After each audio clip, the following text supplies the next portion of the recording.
Stiamo gustando l'esibizione degli sbandieratori di Vicari, signor Sindaco. La quarta identità aragonese è una bellissima manifestazione per Aragona.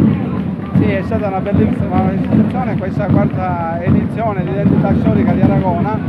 Sono manifestazioni a cui l'amministrazione comunale si prefigge di collaborare, fortificare e portare avanti assieme all'Associazione Corso dei Principi e alla Proloco.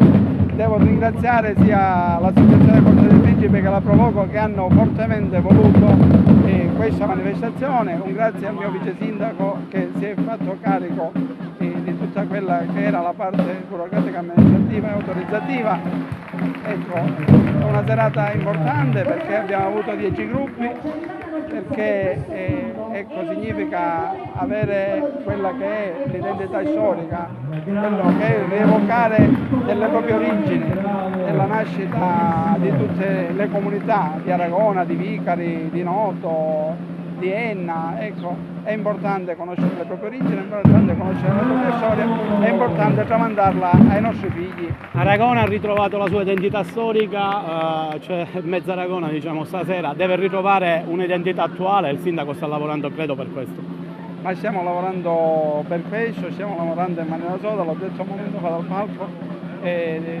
Io quando mi hanno proposto questa serata, infatti gli ho detto, vedete che io non ne sarò molto disponibile perché ecco, sono impegnato con un comune che è in grande difficoltà, non paghiamo da 3 mesi di stipendio, non paghiamo da un anno le ditte di servizio e quindi ecco, non si dorme la notte, però stiamo cercando con grandi sacrifici, grandi sforzi da parte della politica e da parte della collettività tutti di superare questo momento di difficoltà.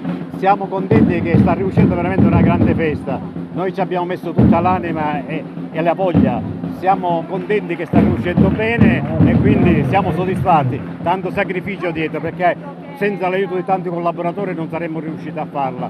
Sicuramente siamo lieti perché è andato tutto bene, il tempo ci ha aiutato perché pensavamo tutto sommato di non farla perché poco fa pioveva, grazie anche a buon Dio tutto è andato bene. Del comune di San Gregorio di Catania, oggi ad Aragona per la quarta giornata dell'identità.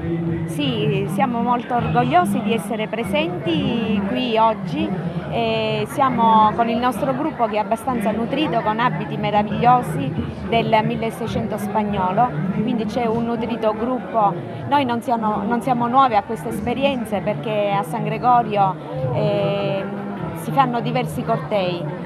Uno molto bello, particolare, il 3 di settembre in occasione della festa del Santo Patrono, con altri abiti ispirati a Don Alvaro Paternò, appunto il fondatore del paese. Oggi invece siamo qui con questi abiti spagnoli del 1600. Aragona fondata nel 1606 dagli spagnoli, Beatrice d'Aragona, quindi ci potrebbe essere un gemellaggio. Sì, certamente, senz'altro, con piacere. Questo ce lo auguriamo. E in effetti gli abiti sono stati proprio improntati su quest'epoca, nel 1600 abiti spagnoli.